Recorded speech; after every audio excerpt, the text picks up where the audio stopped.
Welcome to the Salmon Runs YouTube. Enjoy the video. Start by gathering all ingredients so prep is efficient. Use 1 cup long grain rice, 15 Oz canned black beans, and 1 cup frozen corn for the base. Measure 1 tablespoon olive oil, 1/2 tsp salt, 1 tsp ground cumin, and 1 tsp chili powder to season rice and beans. This keeps flavors balanced.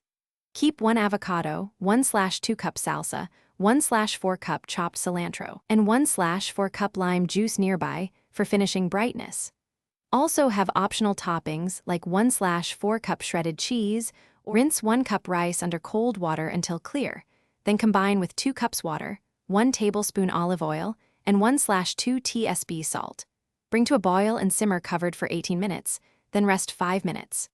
Drain and heat 15 Oz canned black beans in a saucepan with 1 tsp ground cumin, 1 tsp chili powder, and 1/4 cup water for about 5 minutes to warm through.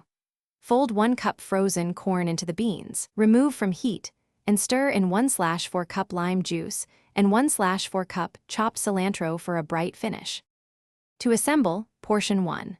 5 cups cooked rice into a bowl, spoon 1 cup of the beans and corn mixture on top, and add 1/2 sliced avocado and 1/2 cup salsa for texture and heat.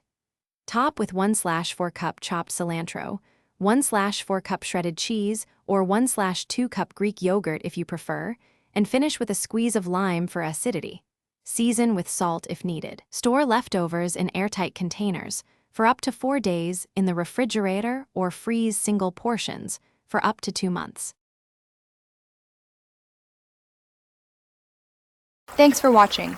Consider subscribing if we helped you.